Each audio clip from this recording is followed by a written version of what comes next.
Good morning to all. आज का topic है process of management. Process of management प्रबंधन का, मैनेजमेंट का एक विशेषता भी कही जा सकती है। प्रोसेस ऑफ मैनेजमेंट के अंतर्गत प्रबंधक अपने लक्ष्य को प्राप्त करने के लिए एक विभिन्न चरणों से होकर गुजरता है, जिसमें नियोजन, संगठन, नियुक्ति, निर्देशन, नियंत्रण आदि विभिन्न कार्य किए जाते हैं। इस प्रक्रिया से निकलकर प्रबंधक अपने लक्ष्यों को सफलतापूर्वक प्राप्त करता है। तो प्रबंधन की प्रक्रिया क्या होती है वो आज हम देख रहे हैं। सबसे पहला कार्य होता है, स्टेप है प्लानिंग। प्लानिंग के अंतर्गत प्रबंधक ये प्रयास करता है कि उसने जो लक्ष्य निर्धारित किया है उस लक्ष्य को किस योजना से प्राप्त कर सकता है। नेक्स्ट, उस योजना के अनुरूप कार्यों को इम्प्लीमेंट करने के लिए उसे एक संगठन की आवश्यकता होती है। उस संगठन के अंतर्गत वो विभिन्न व्यक्तियों का एक समूह तैयार करता है।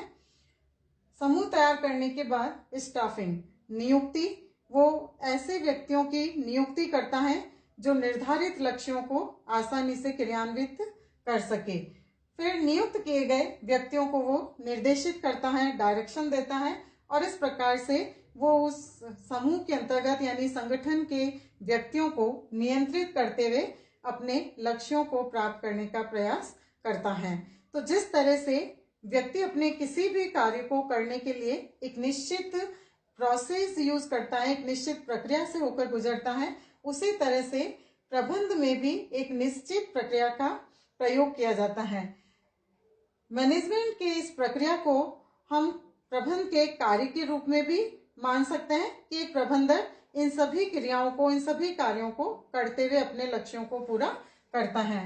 तो इस तरह के प्रबंधन के चाहे हम प्रक्रिया कहें या कार्य कहें, फंक्शंस ऑफ मैनेजमेंट, तो विभिन्न प्रबंध शास्त्रियों ने अलग अलग रूप से अपने कार्यों को प्रस्तुत किया है। किसी ने 5, किसी ने 4, तो किसी ने अन्य कार्यों को प्रेषित किया है।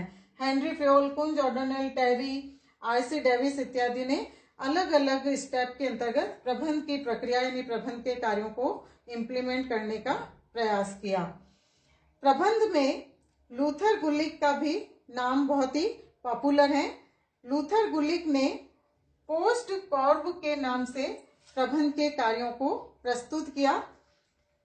पी से प्लानिंग, ओ से ऑर्गेनाइजिंग, एस से स्टाफिंग, डी से डायरेक्टिंग, सी ओ से कोऑर्डिनेशन, आर से रिपोर्टिंग और बी से बजटिंग। तो इस प्रकार से लूथर गुलिक ने बहुत ही अच्छे तरीके से प्रबंधन के इन विभिन्न कार्यों को प्रस्तुत किया, जिसको उन्होंने पोस्ट कॉर्ब का नाम दिया है। विद्यार्थियों, कई बार जीके के अंतर्गत भी ये क्वेश्चन पूछ लिया जाता है कि पोस्ट कॉर्ब किस रूप में माना जाता है, यानी ये शब्द किसके लिए यूज किया जाता है। तो लूथर गुलिक का नाम इसके अंतर्गत आता है। आजकल प्रबंधन के लिए केवल 5 यानी इन्हीं कार्यों को क्रियान्वित नहीं किया जाता है, इसके अतिरिक्त भी कई प्रकार के क्रियाओं को यानी कई प्रकार के कार्यों को प्रबंधकों के द्वारा करना अनिवार्य हो गया है। जैसे इनोवेशन, आजकल हम देख रहे हैं कि नए यानी नवाचार का टाइम है कि व्यक्ति जितने अच्छे नए आइडियाज क्रिएट करता है तो वो अपने बिजनेस के अंतर्गत और अधिक सक्सेस हो पाता है।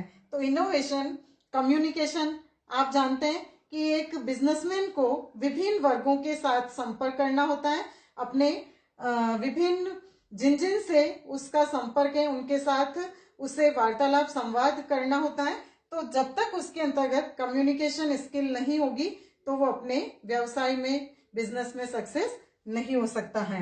तो इसलिए इस कम्युनिकेशन जैसे कार्य को भी वो एक अच्छे तरीके से, अच्छे ढंग से करने का प्रयत्न करता है। लीडरशिप एक प्रबंध का अत्यंत ही महत्वपूर्ण एलिमेंट कह दीजिए या महत्वपूर्ण कार्य कह दीजिए, क्योंकि प्रबंधक ही अपने पूरी संस्था को संचालित करता है।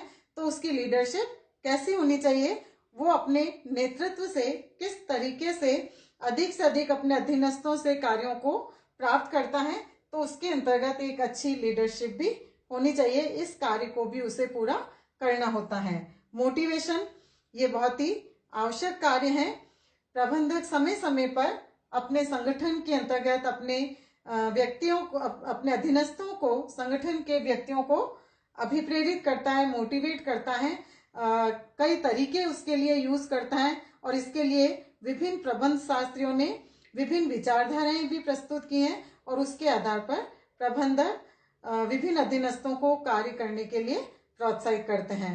तो इस प्रकार से प्रबंध प्रक्रिया इन सारे चरणों से गुजरते हुए प्रबंधक अपने लक्ष्य को पूरा करता है, जिसको हम प्रोसेस ऑफ मैनेजमेंट के नाम से जानते हैं। तो ये प्रबंध की एक महत्वपूर्ण विशेषता भी है।